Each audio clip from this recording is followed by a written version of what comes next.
Hi hello ನಮಸ್ಕಾರ ಸ್ನೇಹಿತರೆ. ಕೊನೆಗೂ ಇಲ್ಲಿ ಭಾರ್ಗವಿಗೆ ಗಾಯತ್ರಿ ದೇವಿಯ ಸುಳಿವು ಸಿಕ್ಕಿದೆ. ಕೇವಲ ಭಾರ್ಗವಿಗೆ ಮಾತ್ರ ಅಲ್ಲ, ಬೃಂದಾಗೂ ಕೂಡ ಸಿಕ್ಕಿದೆ. ಹಾಗಿದ್ರೆ ಗಂಗಾ ಗಾಯತ್ರಿ ದೇವಿ ಇಬ್ರು ಒಬ್ಬರೇ ಆಗಿದ್ದಾರೆ. ಏನಪ್ಪಾ ಇದರ ರಹಸ್ಯ, ಏನಾಯ್ತು, ಏನ್ ಕತೆ, ಇದು ಎಲ್ಲವನ್ನ ಕೂಡ ತಿಳ್ಕೋಬೇಕು ಅಂದ್ರೆ ಈಗಲೇ ನಮ್ಮ ಈ ಚಾನೆಲ್ನ ಸಬ್ಸ್ಕ್ರೈಬ್ ಮಾಡಿ, ಹಾಗೆ ಒಂದು ವಿಡಿಯೋವನ್ನ ಪೂರ್ತಿಯಾಗಿ ನೋಡೋದನ್ನ ಯಾವುದೇ ಕಾರಣಕ್ಕೂ ಕೂಡ ಮರಿಬೇಡಿ. ಇಲ್ಲಿ ಭಾರ್ಗವಿಗೆ ಸತ್ಯನಾರಾಯಣ ಸ್ವಾಮಿ ಪೂಜೆಯ ಒಂದು ಜವಾಬ್ದಾರಿಯನ್ನ ಜಿ.ಪಿ. ಪಾಟೀಲ್ ಕೊಟ್ಟಿದ್ದಾರೆ. ಅದೇ ಕಾರಣಕ್ಕೆ ಇಲ್ಲಿ ಭಾರ್ಗವಿ ಸತ್ಯನಾರಾಯಣ ಸ್ವಾಮಿ ಪೂಜೆಯನ್ನ ಅಚ್ಚುಕಟ್ಟಾಗಿ ಮಾಡಬೇಕು ಅಂತ ಅನ್ಕೊಂಡಿದ್ದಾರೆ. ಎಲ್ಲ ವ್ಯವಸ್ಥೆಯನ್ನ ಕೂಡ ಮಾಡಿದ್ದಾರೆ. ತುಂಬಾ ಮುದ್ದಾಗಿ ರೆಡಿ ಆಗಿದ್ದಾರೆ. ತುಂಬಾ ಮುದ್ದಾಗಿ ರೆಡಿ ಆಗಿರೋ ಹೆಂಡತಿಯನ್ನ ನೋಡಿದ್ದೆ ಅರ್ಜುನ್ ಕಳೆದು ಹೋಗ್ತಾರೆ.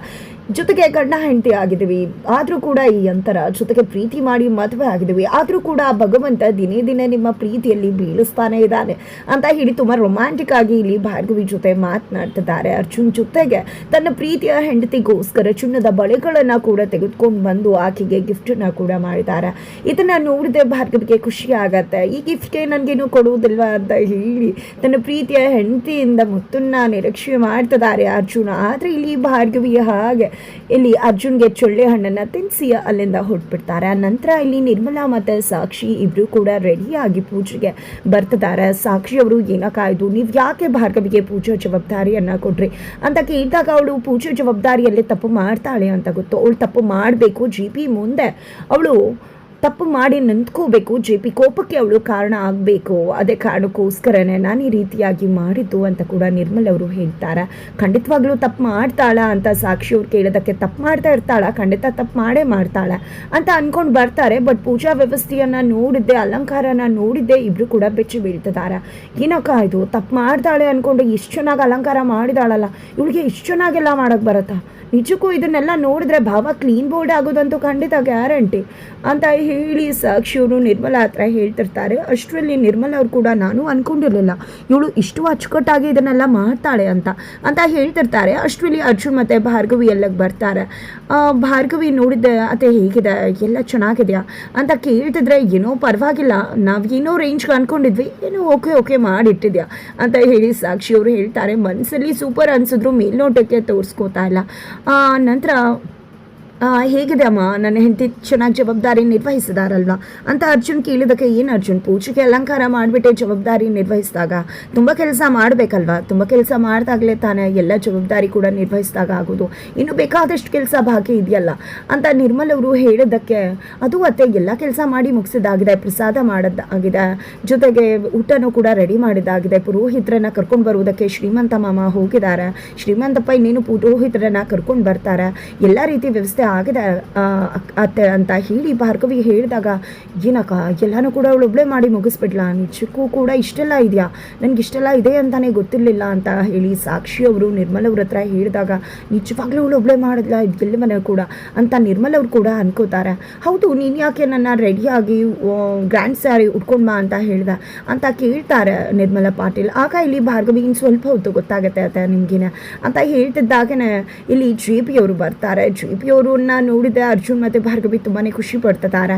ನನಗೆ ಯಾಕೆ ಈ ಡ್ರೆಸ್ ಹಾಕೊಂಡು ಬರೋಕೆ ಹೇಳಿದೆ ಭಾರ್ಗವಿ ಅಂತ ಜೆ.ಪಿ. ಪಾಟೀಲ್ ಕೇಳಿದಕ್ಕೆ, ಅದು ನೀವಿಬ್ಬರೇ ಪೂಜೆಗೆ ಕುತ್ಕೋತಾ ಇರೋದು ಅದಕ್ಕೋಸ್ಕರನೇ ಅಂತ ಹೇಳಿ ಭಾರ್ಗವಿ ಅರ್ಜುನ್ ಹೇಳಿದಾಗ, ಅಯ್ಯೋ ನೀನೇ ಪೂಜೆ ಕುತ್ಕೋಬೇಕು ಅನ್ನೋದು ಅತ್ತೆ ಆರ್ಡರ್ ಆಗಿದೆ ಅಂತ ಸಾಕ್ಷಿ ಅವರು ಹೇಳ್ತಾರೆ. ಹೌದು, ಅಜ್ಜಿ ಹೇಳಿರ್ಬೋದು, ಆದರೆ ನಿಜಕ್ಕೂ ಕೂಡ ಪೂಜೆ ಕುತ್ಕೋಬೇಕಾಗಿರೋದು ನಾವಲ್ಲ, ಅತ್ತೆ ಮಾವ.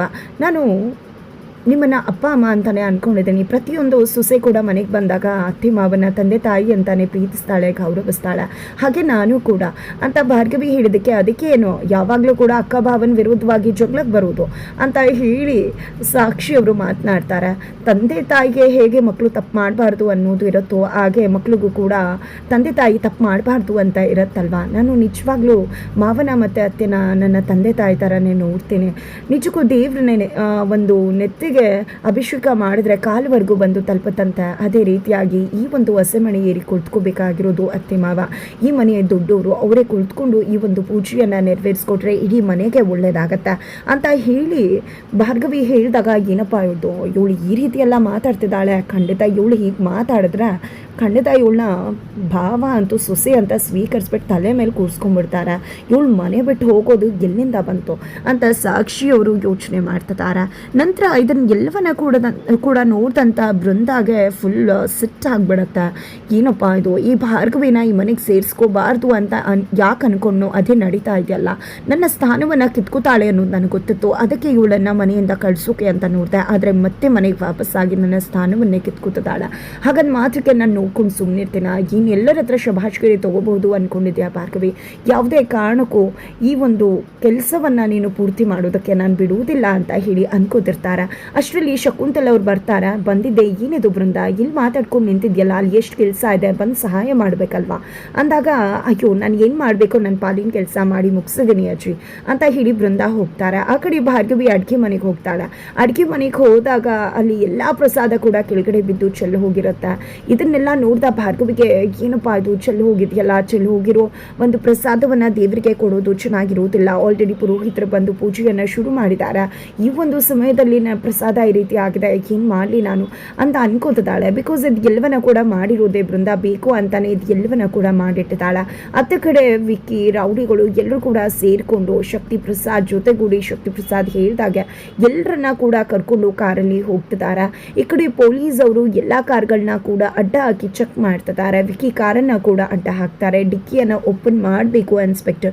ಬಟ್ ಅಷ್ಟರಲ್ಲಿ ವಿಕ್ಕಿ ಬಂದು ನಾವು ಹೋಗಬೇಕಾಗಿದೆ, ಅರ್ಜೆಂಟಾಗಿ ಮಿನಿಸ್ಟರ್ ಮೀಟಿಂಗ್ ಇದೆ ಅಂತಾರೆ. ಸರ್ ಜಸ್ಟ್ 2 minutes ಚೆಕ್ ಮಾಡಿಬಿಡ್ತೀನಿ ಅಂತ ಇನ್ಸ್ಪೆಕ್ಟರ್ ಹೇಳ್ತಾರೆ. 1 ನಿಮಿಷ ಇರಿ ಅಂತ ಹೇಳಿ ಫೋನ್ ರಿಸೀವ್ ಮಾಡ್ತಾರೆ. ಸೊ ಮೀಟಿಂಗಿಗೆ ಬರಬೇಕಾಗತ್ತೋ, ದಾರಿಯಲ್ಲಿ ಈ ಇನ್ಸ್ಪೆಕ್ಟರ್ ನಮಗೆ ಅಡ್ಡಿಪಡಿಸ್ತಿದ್ದಾರೆ, ಇರಿ ಅವ್ರ ಹೆಸರು ಏನು ಅಂತ ಕೇಳ್ಕೊಂಡು ಹೇಳ್ತೀನಿ ಅಂತ ಹೇಳಿ, ನಿಮ್ಮ ಹೆಸರು ಏನ್ರಿ ಅಂತ ವಿಕ್ಕಿ ಕೇಳ್ತಾರೆ. ಬೇಡ ಸರ್ ನೀವು ಹೊರಡಿ ಅಂತ ಹೇಳ್ತಾರೆ ಇನ್ಸ್ಪೆಕ್ಟರ್ ಕೂಡ. ಸರಿ ಆಯಿತು ಸರ್ ಬರ್ತಾ ಇದ್ದೀನಿ, ನೀನು ಒಂದು 2 ನಿಮಿಷ ಅಂತ ವಿಕ್ಕಿ ಹೇಳ್ತಾರೆ. ನಿನ್ನ ಹೆಸರನ್ನ ನಾನು ಸಜೆಸ್ಟ್ ಮಾಡ್ತೇನೆ ಮಿನಿಸ್ಟರ್ ಹತ್ರ ಮಾತಾಡಬೇಕಿದ್ರೆ ಅಂತ ಹೇಳಿದ್ದೆ. ಅಲ್ಲಿಂದ ಹೊರಟು ಬಿಡ್ತಾರೆ ವಿಕ್ಕಿ. ಬಟ್ ಆ ಪೊಲೀಸ್ ಅವರು ಆ ಒಂದು ಕಾರನ್ನು ಅಡ್ಡ ಹಾಕಿದರೆ ಖಂಡಿತ ತಡಿಬಹುದಾಗಿತ್ತು. ಬಟ್ ವಿಕ್ಕಿ ಒಂದು ಚತುರತೆಯಿಂದ ವಿಕ್ಕಿ ಅಲ್ಲಿಂದ ತಪ್ಪಿಸ್ಕೋತಾರೆ. ನಂತರ ಇಲ್ಲಿ ಭಾರ್ಗವಿ ಪ್ರಸಾದವನ್ನು ಹೇಗಾದರೂ ಮಾಡಿ ರೆಡಿ ಮಾಡಬೇಕು ಅಂತ ಯೋಚನೆ ಮಾಡ್ತಾ ಇದ್ರೆ ಅಲ್ಲಿಗೆ ಒಂದು ಮೆಸೇಜ್ ಬರುತ್ತೆ. ಆ ಒಂದು ಮೆಸೇಜಲ್ಲಿ ನನ್ನನ್ನು ಇಲ್ಲಿಂದ ಹೊರಗಡೆ ಕಳಿಸಿದ್ದಾರೆ, ಅವ್ರ ಕೆಲಸ ಸಾಧಿಸ್ಕೊಳ್ಳೋದಕ್ಕೆ ನೀನೇ ಹೇಗಾದರೂ ಮಾಡಿ ಹೋಗಿ ತಡಿಬೇಕು, ಅಲ್ಲಿ ಮಕ್ಕಳು ಅಪಾಯದಲ್ಲಿದ್ದಾರೆ, ಅನಾಥಾಶ್ರಮನೆ ಟಾರ್ಗೆಟ್ ಮಾಡಿದ್ದಾರೆ, ನೀನು ಹೋಗು ತಡಿ ಅಂತ ಹೇಳಿ ಮೆಸೇಜ್ ಬಂದಿರತ್ತೆ. ಈ ಕಡೆ ಭಾರ್ಗವಿಗೆ ಏನು ಮಾಡಬೇಕು ಅಂತ ಗೊತ್ತಾಗ್ತಿಲ್ಲ. ಈ ಕಡೆ ಪೂಜೆ ಜವಾಬ್ದಾರಿಯನ್ನು ತೊಗೊಂಡಿದ್ದಾಳೆ, ಜೊತೆಗೆ ಅತ್ತ ಕಡೆ ಮಕ್ಕಳು ಜೀವವನ್ನು ಉಳಿಸ್ಬೇಕಾಗಿದೆ. ಕೊನೆಗೂ ಕೂಡ ಭಾರ್ಗವಿ ಎರಡನ್ನ ಕೂಡ ಬ್ಯಾಲೆನ್ಸ್ ಮಾಡುವುದಕ್ಕೆ ಮುಂದಾಗಿದ್ದಾರೆ.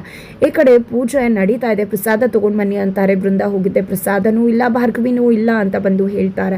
2 ನಿಮಿಷದಲ್ಲಿ ಮುಹೂರ್ತ ಮೀರು ಹೋಗುತ್ತೆ, ಪ್ರಸಾದ ತೊಗೊಂಡು ಬರಬೇಕು, ಪೂಜೆ ನಡಿಬೇಕು ಅಂತ ಪುರೋಹಿತರು ಹೇಳ್ತಿದ್ದಾಗನೇ ಅಲ್ಲಿಗೆ ಭಾರ್ಗವಿ ರುದ್ರವರ ಜೊತೆ ಎಂಟ್ರಿ ಕೊಡ್ತಾಳೆ. ಎಂಟ್ರಿ ಕೊಟ್ಟಿದ್ದೆ ಈ ಕಡೆ ಬೃಂದ ಶಾಕ್ ಆಗ್ತಿದ್ದಾಳೆ.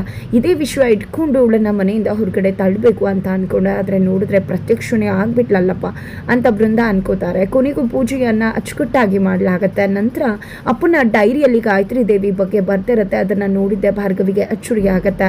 ನಾನೇ ಹೇಳೋ ತನಕ ಯಾವುದೇ ಕಾರಣಕ್ಕೂ ಹೊರಗಡೆ ಬರಬೇಡಿ ಅಂತ ಹೇಳಿದ್ದೀನಿ ಅಂತ ಅಲ್ಲಿ ರವೀಂದ್ರ ಭಟ್ಕಳ್ ಅವರು ಬರ್ತಿರ್ತಾರೆ. ಹಾಗಿದ್ರೆ ಗಾಯತ್ರಿ ದೇವಿ ಬದುಕಿರೋದು ಪಕ್ಕ ಆಯಿತು ಅಂತ ಬೃಂದ ಅನ್ಕೊಂಡ್ರೆ, ಆ ಕಡೆ ಅಪ್ಪನಿಗೆ ಗಾಯತ್ರಿ ದೇವಿ ಬಗ್ಗೆ ಗೊತ್ತಿತ್ತು ಅಂತ ಬೃಂದ ಅನ್ಕೋತಿದ್ದಾಳೆ.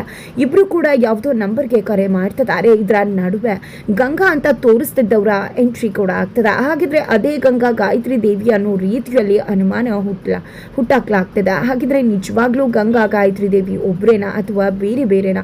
ಏನಿರ್ಬೋದು ಇದರ ರಹಸ್ಯ ತಿಳ್ಕೋಬೇಕು ಅಂದರೆ ಈಗಲೇ ನಮ್ಮ ಈ ಚಾನಲ್ನ ಸಬ್ಸ್ಕ್ರೈಬ್ ಮಾಡಿ. ಮುಂದಿನ ವಿಡಿಯೋಗೆ ವೇಟ್ ಮಾಡೋದನ್ನು ಮರಿಬೇಡಿ.